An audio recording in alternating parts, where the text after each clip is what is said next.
Wenn das Mikrobiom praktisch 90% weniger im Umfang und die Arten verschwinden, dann habe ich dann kognitive Probleme. Also da geht es um Gedächtnis, Wahrnehmung, Fokus, Kreativität. Es kann auch Depressionen begünstigen. Also wir hängen wirklich an unserem Darmmikrobiom, an unser zweites Gehirn. Es gibt Gegenden in Kalifornien, wo ich glaube es war 13 Kinder leiden unter Autismus. Und jetzt komme ich auf mehrere neue Studien. Der Verzehr von wilden Lebensmitteln, also das wären Wildkräuter, das ist mein Thema, führt zu großflächigen, teilweise dauerhaften Veränderungen des Darmmikrobioms. Ja, hallo, ich bin John Switzer, Arzt und Leiter im Ayurveda-Zentrum hier in Feldafing am Starnberger See. Es gibt ein neues, spannendes Thema. Mein Lieblingsthema, das Mikrobiom und die Artenvielfalt. Und ich hatte bis jetzt immer Aussagen von Experten, die behauptet haben, es ist ganz schwer oder sogar unmöglich, die Artenvielfalt zu verbessern, wenn zum Beispiel durch Antibiotika, durch Medikamente, durch Toxine, Schwermetalle die Artenvielfalt immer weniger wurde. Und es wäre kaum möglich, das zu verbessern. Und ich habe jetzt ganz neue Studien, die sagen genau das Gegenteil. Und ich möchte mit Ihnen dieses Wissen teilen, wie man die Artenvielfalt verbessern kann. Vielleicht haben Sie eine längere Antibiotikakur gemacht aufgrund von Borreliose-Infektion oder vielleicht hatten Sie einen chirurgischen Eingriff oder eine Chemotherapie. Das sind alles Situationen, wo die Artenvielfalt dramatisch weniger werden kann. Oder vielleicht haben Sie täglich die letzten 10 Jahre in eine Kantine gegessen oder von Fast Food und Fertigessen gelebt. Dann kann auch die Artenvielfalt sich zurückbilden. Und ich möchte Ihnen ein Beispiel geben.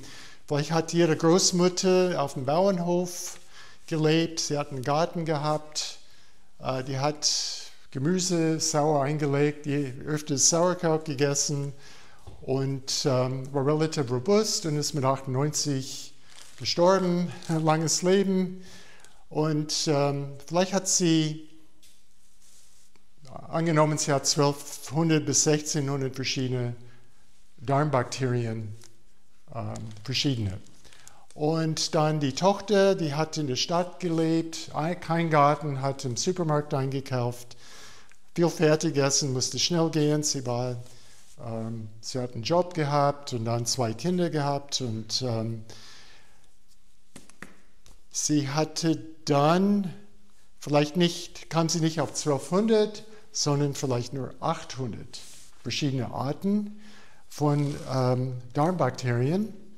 Und ihr Kind, also das Enkelin von der Großmutter, sie kam auf die Welt per Kaiserschnitt.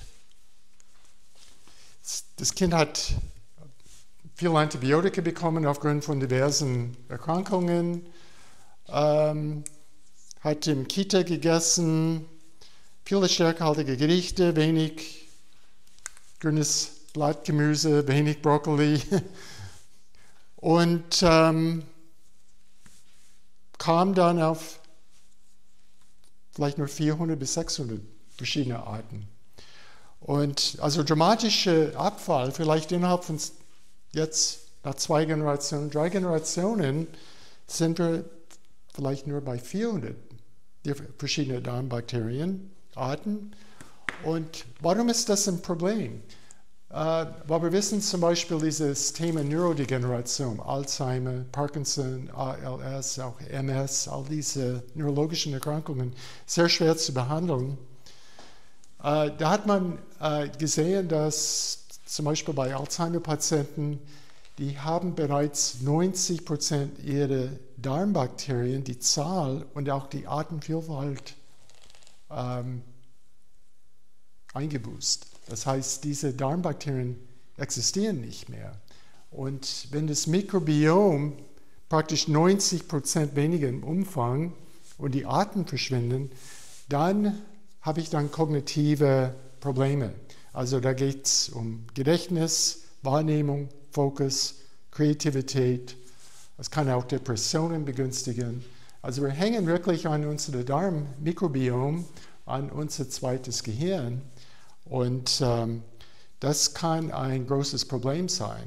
Was wir auch sehen mittlerweile in den USA, und ich möchte hier den Robert F. Kennedy Jr. zitieren, das ist der US-Gesundheitsminister, der sagte, er sieht die Menschheit sogar bedroht oder vor allem die Amerikaner bedroht, weil mittlerweile es gibt Gegenden in Kalifornien, wo eine in, ich glaube es war 13 Kindern,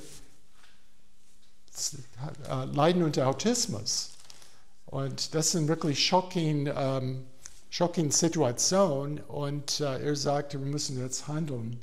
Und er hat einige Maßnahmen, also drastische Maßnahmen praktisch jetzt durchgeführt. Ich möchte darauf nicht eingehen, aber Sie können das sicherlich googeln. Das ist sehr interessant. Also er kennt das Problem.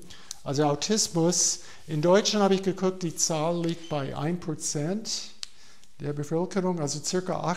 800.000 Menschen, die unter Autismus leiden in Deutschland. Das ist auch eine Menge. Und die zeigen ein stark verändertes Mikrobiom. Also wenn man diese Menschen näher analysiert, die Darmbakterienvielfalt, wir sehen wirklich dramatisch andere Situation, viel weniger Artenvielfalt und Zahl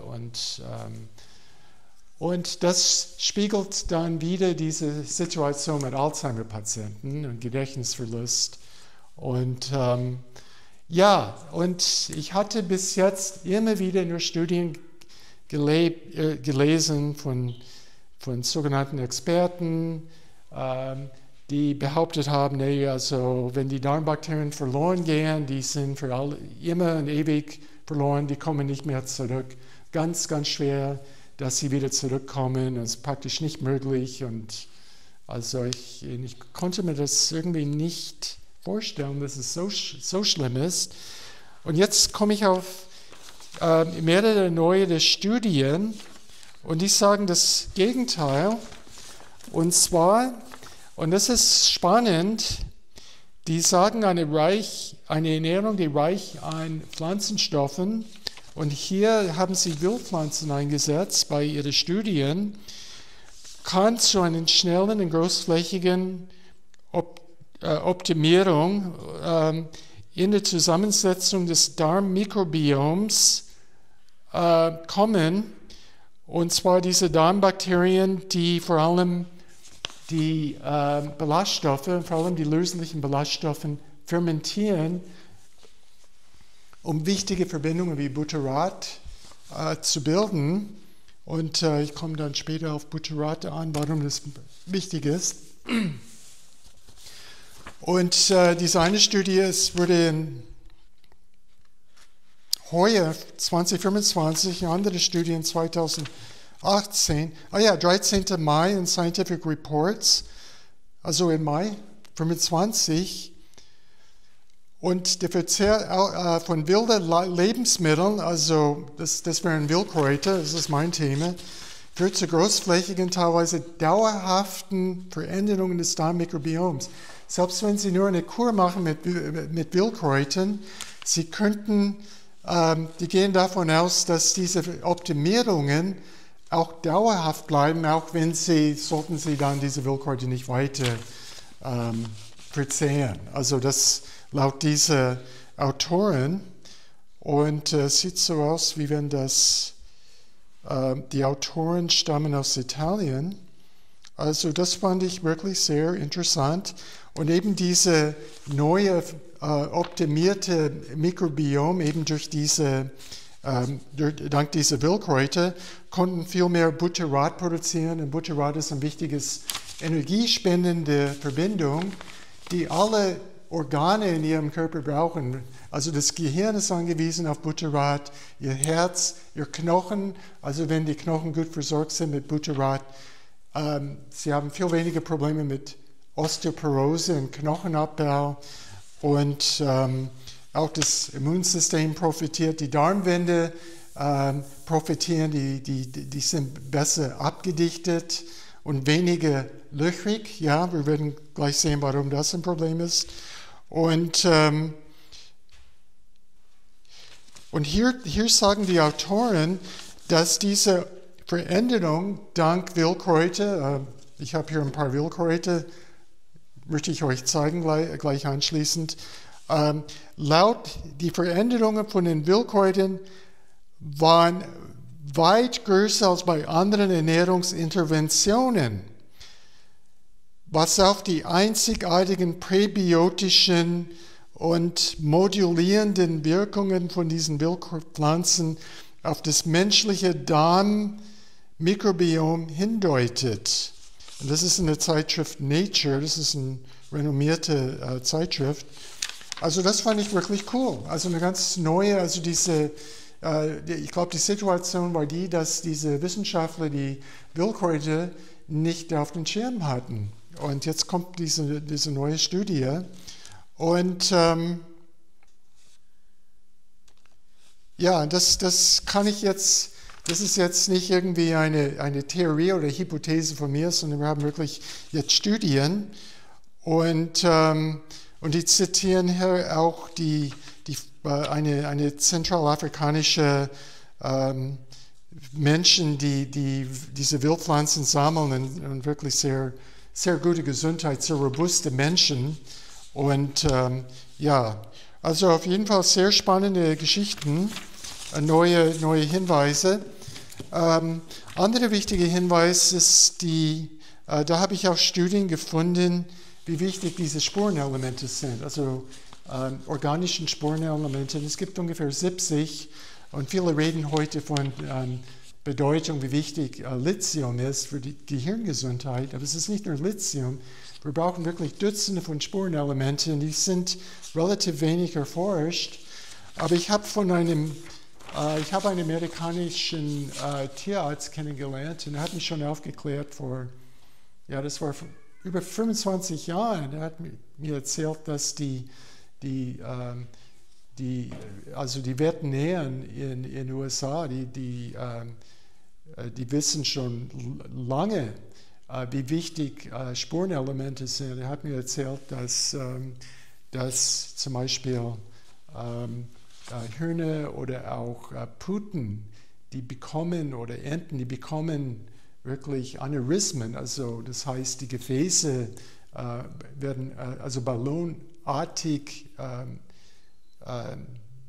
kriegen Risse und platzen und es kommt zu Hirnblutungen und wirklich Tausende von Hühnern sterben quasi, wenn sie zu wenig Selen und Zink und Mangan, und er sagte, dass die wissen das und die geben diese Tieren dann diesen Spurenelemente und nicht nur Spurenelemente, sondern sogenannte Lanthaniden, die sind noch sehr,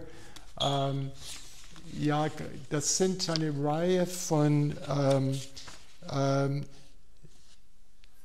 Spurenelemente, die noch viel weniger im Umlauf sind, sozusagen, und die würden dann extra diese Tieren gegeben und mit vielen Vorteilen. Aber das wäre ein anderes Thema. Auf jeden Fall, es gibt wirklich Dutzende von Spurenelementen. Einer heißt Jod, ich habe über dieses Thema gesprochen, aber auch Zink und auch natürlich Lithium ist wichtig, aber wir brauchen nur kleine Mengen, also nicht zu viel, nur diese kleinen Mengen. Und was wir sehen dann, dass das Mikrobiom profitiert. Und da gibt es mehrere Studien, 22, 21, also neue Studien, die haben gesehen, dass das Mikrobiom, die Darmbakterien besser arbeiten, wenn sie gut versorgt sind mit diesen Spurenelementen. Und die besten Spurenelemente sind diese organischen Spurenelementen. Wir geben dann nur ein paar Esslöffel, also ein flüssiger Konzentrat. Und was wir merken, ist, dass die oft innerhalb von 2 Wochen sagen, die Leute, meine Patienten, die dieses Konzentrat einnehmen, dass sie viel weniger Gelust haben nach Süßigkeiten, nach Salziges, nach Chips, nach Schlechtkost, nach Fertigessen, auch nach Schoko. Also meine Schwäche war immer Schoko. Und ich habe diese Erfahrung gemacht, dass ich dann viel weniger, nicht diese extreme Gelüste, wo ich dann wirklich massenweise Toblerone gegessen habe. Also ich habe richtige, sondern ich kann mich bremsen. Und das ist die Wirkung von das Mikrobiom. Also das Mikrobiom bildet Hormone, die sorgen für Sättigung. Und dann macht Stopp und dann kann man einfach sagen, okay, nee, das ist genug Schoko für heute und ich brauche nur so ein bisschen, brauche ich schon, ja, vielleicht 20 Gramm, aber ich brauche nicht 150 Gramm, wissen Sie, ich kann mich da ein bisschen besser bremsen. Also das ist eine coole Erfahrung, die ich schon seit 25 Jahren gemacht habe, die auch gesehen bei Patienten. Aber jetzt bekomme ich die Bestätigung von diesen neuen Studien, das werde ich dann verlinken unten. Und das heißt, durch bessere Mineralisierung, durch bessere Pflanzenstoffe von den Wildkräutern und auch durch löslichen Ballaststoffen, wie aus zum Beispiel diese Nährhefeflocken, durch Pflanzenstoffe wie Spermidin. Spermidin ist Weizenkeime. Ich habe hier fermentierten Weizenkeime, also ich lasse Bio-Weizenkeime fermentieren mit Bio-Backhefe und Wasser. Und die sehen ein bisschen dunkel, nicht so appetitlich aus nach 5 Tagen. Aber durch diese Fermentation sind die Vitamine sehr gut bioverfügbar. Und dann mische ich das mit meinen Leinsamensprossen. Das habe ich euch gezeigt bei einem anderen YouTube, wie das geht. Und die fangen dann schon, man sieht die ersten Sprossen am 3. Tag, ersten Sprossen sind sichtbar. Ich würde das mischen, dann diese Weizenkeime mit den gesprossenen Leinsamen und dann Zwiebeln mit Wasser und ein paar Gewürze und mache dann diese Rocos Crackers in einem Dürrgerät. 12 Stunden über Nacht lasse ich das garen, sozusagen. Man könnte auch eine Pfannekuchen machen, aber ich will ein Rocos-Produkt machen bei 40 Grad. Und da geht es um dieses Thema Spermidin. Und Spermidin ist ein wichtiger Pflanzenstoff, auch für mein Mikrobiom, für mein Immunsystem und hat viele gute Wirkungen. Ich glaube, ich habe da auch ein YouTube gemacht, Spermidin, schauen Sie das mal an. Das um Neurodegeneration zu verhindern, für ein starkes Gedächtnis, für guten Fokus, gute Wahrnehmung etc. Und das war mir auch, deswegen mache ich diese Klimmzüge. Aber ich mache genug Crackers und das reicht mir dann 2 Wochen. Es ist nicht so viel Arbeit. Ja, was habe ich hier mitgebracht? Das ist die Gartenmelde und viele meiner Patienten kennen das nicht. Und es geht ganz einfach. Ich habe einen Container auf mein Garagendach, einfach Erde reingetan und ich habe es einfach stehen lassen. Und was passiert? Diese Pflanze, die kommt angeflogen.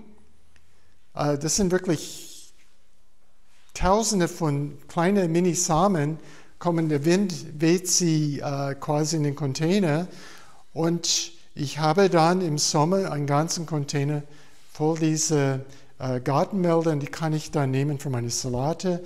Und der Vorteil von Gartenmelde ist, es ist nicht so bitter wie Löwenzahn, also es ist mehr lieblich und sehr gut für Salate.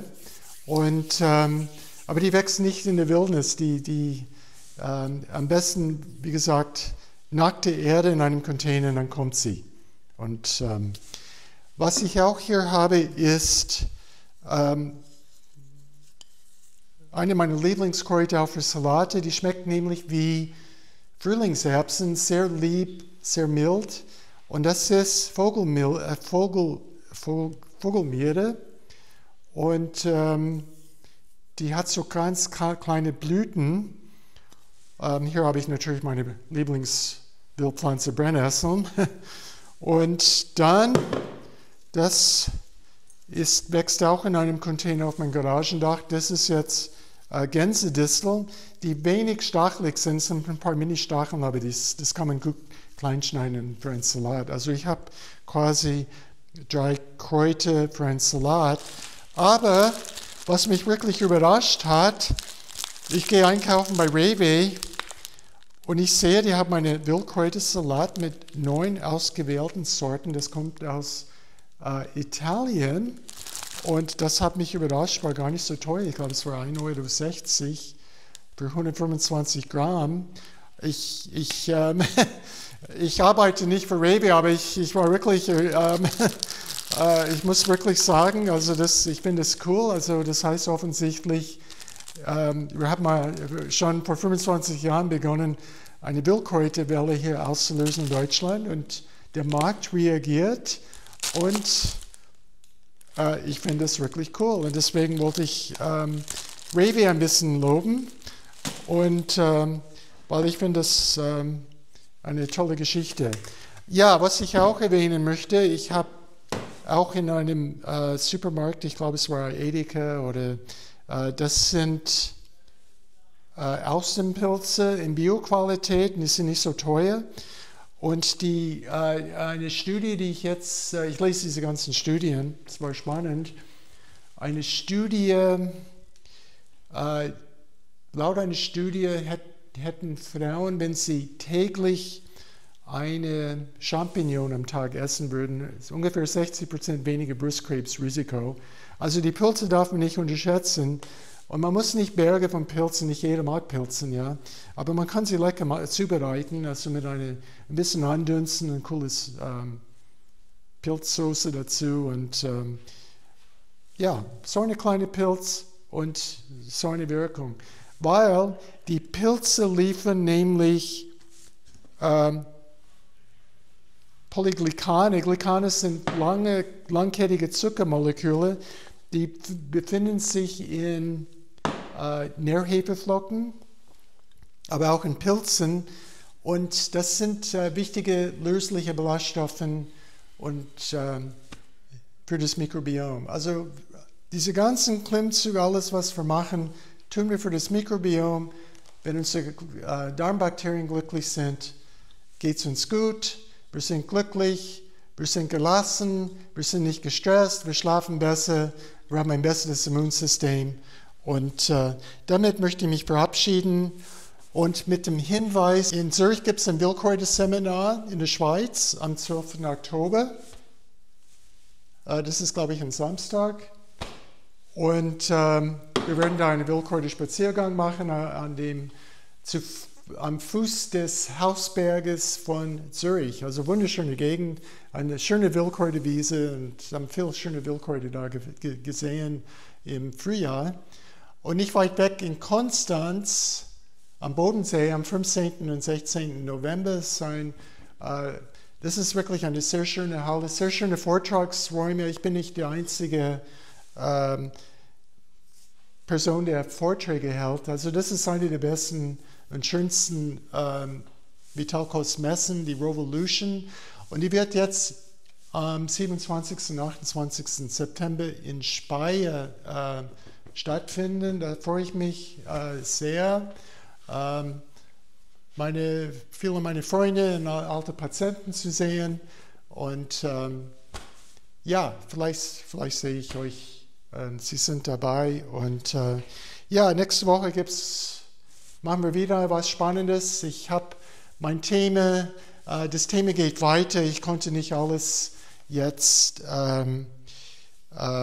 euch mitteilen. Also wir haben einen Teil 2 am nächsten Wochenende. Ja, viel Erfolg und hoffentlich bis bald.